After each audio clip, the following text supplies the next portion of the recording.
Welcome back to Landing Zone Home. You know how much I love my Champion 3400 dual fuel generator, but there's one thing that I really do not like about it, and that's the smell of gasoline in the back of my truck. So today I'm going to show you how to fix that, and I'm going to fix that by using the Onboard LP containers to operate my generator.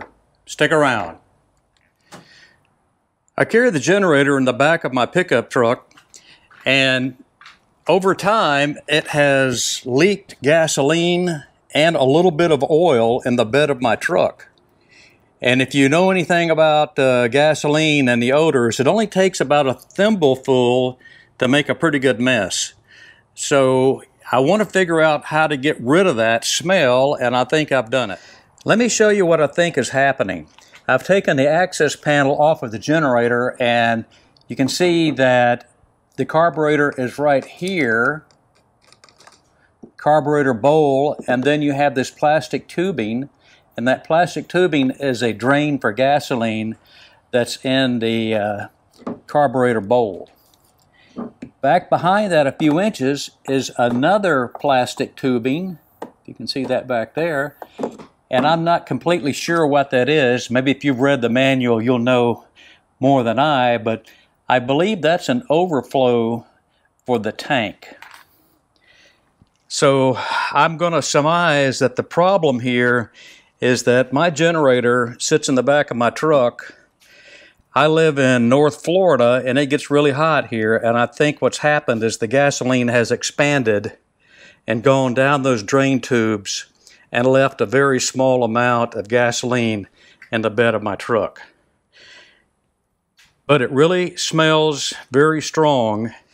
I also said that I think I had a little bit of oil in the bed of my truck as well. Here's the oil fill right here, and this is the magnetic dipstick, and this has a really good feature of catching particles in your oil and give you some indication if you're having engine wear. And I'll put a comment down in the video description of where you can pick up one of these magnetic dipsticks. But in my case, I think what happened was when I filled it up with oil the last time, I overfilled it just a little bit, just enough to leave some oil residue down in the compartment here, and that over time is what has started to drip out. Although it's a small amount of oil, it doesn't take a lot to make a mess. So I have decided to run all of the gasoline out of my generator, get it all out if at all possible, and then only use the propane feature of the generator from this point forward. So your generator came with a propane device that looks like this. It has a regulator on there, a fuel dispenser, and then a quick disconnect that goes right into your unit here. And that's fine, but I don't like hauling around these bottles of propane. It's just one more thing you have to put in your tow vehicle or put it somewhere to carry. So let's use the propane that is on board in the RV. So after doing an exhaustive search on the internet, all the typical places on Facebook and air forums and RV tips and things like that, I have learned that if you take the pressure regulator off of the fuel, I think this is called a fuel dispenser here, I'm not really sure, but if you take the pressure regulator off, then you can come back with a separate hose, hook it in, and then plug right into your onboard quick disconnect. On my Airstream, the onboard quick disconnect is located in the front, and you just pull it off, and then you can use your male quick disconnect fitting to go right in here to access your RV's propane supply using the regulator that is on your propane tanks. Well, the downside to this method is removing this regulator.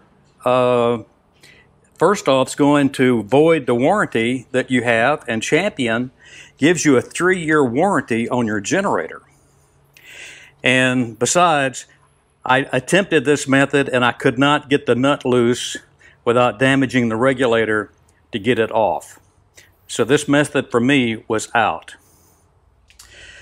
So just as a gamble, I went and purchased a 12-foot LP extension hose, which has your typical threaded adapter here on this end, which will connect to the tank. And on this end, it will allow you to take your adapter and attach it thusly. So you're using your RV's LP running in through the regulator that Champion provided and into the generator. This extension hose here cost in the neighborhood of $25. This is a 12-foot. It provides you with a gauge right here so you can get an indication of how much gas you have left in your tank. So let's give this a try and see if it works. First thing I'm going to do is make sure the gas is turned off at the tank. I'm going to remove the feed hose, which normally would go and feed the rest of my trailer. Get that feed hose out of the way. Now I'll take the extension hose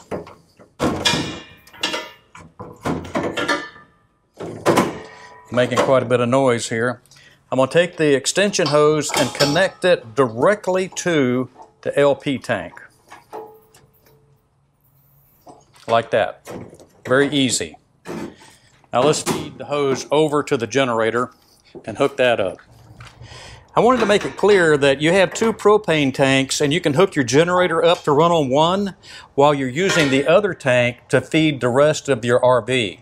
The cooktop for your stove, your furnace, your hot water heater, you can run all of those at the same time while you're running your generator. So you're not losing any capability here, you're actually gaining capability. On my generator, I'm using the adapter that came with the unit that secures your fuel flow and your regulator up on top, where it will easily plug in on the quick disconnect. Now I'll take the extension hose, put it here, and tighten it down to the LP adapter.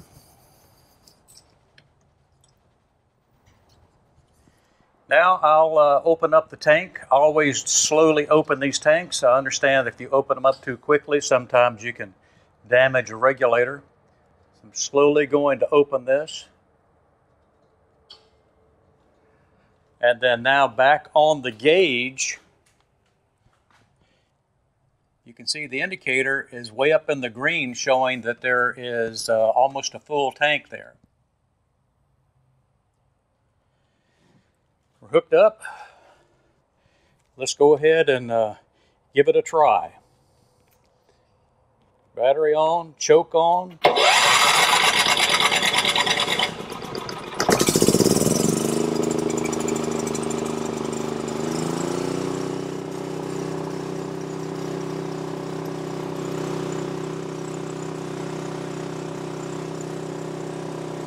So we do have success.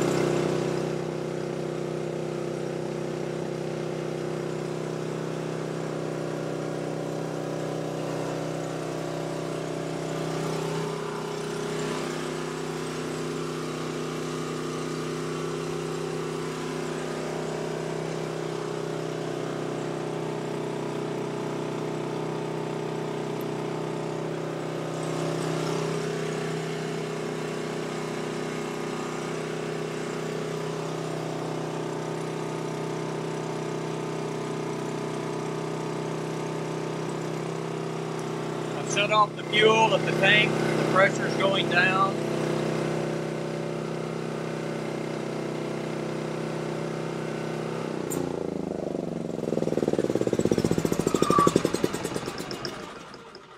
And I would say that's a very successful upgrade to the Champion Dual Fuel 3400 generator. Running that now using the Onboard LP tanks with my RV at a cost of just over $25 for the extension hose and nothing else. And the good thing is, at some point, if I want to just use a small propane bottle, I can still hook it up right here and I'll have that capability. So I haven't voided any warranty. I've got good flexibility in this, and I can say that I'm quite pleased with it. One thing that I've learned today is that when you get ready to shut off the generator, at least mine, running on LP, this off switch here does not work. I have to secure the fuel, shut off the fuel. When I'm running on gasoline, it works as it should. So that might be something that is designed that way. I'll go back and look through the book. If you know anything differently, please leave me some comments below. If you are running your generator off of a LP from your recreational vehicle, leave me a comment below and let me know how you're doing it and how you like it. But this generator is really great, and I'm going to go on down the road from now on with no smell of gasoline ever again. Well, that wraps it up for today. I appreciate you watching. If you haven't already subscribed to my channel, please click that subscribe button and ring the little bell so you get notification of future videos. And until next time, thanks for watching.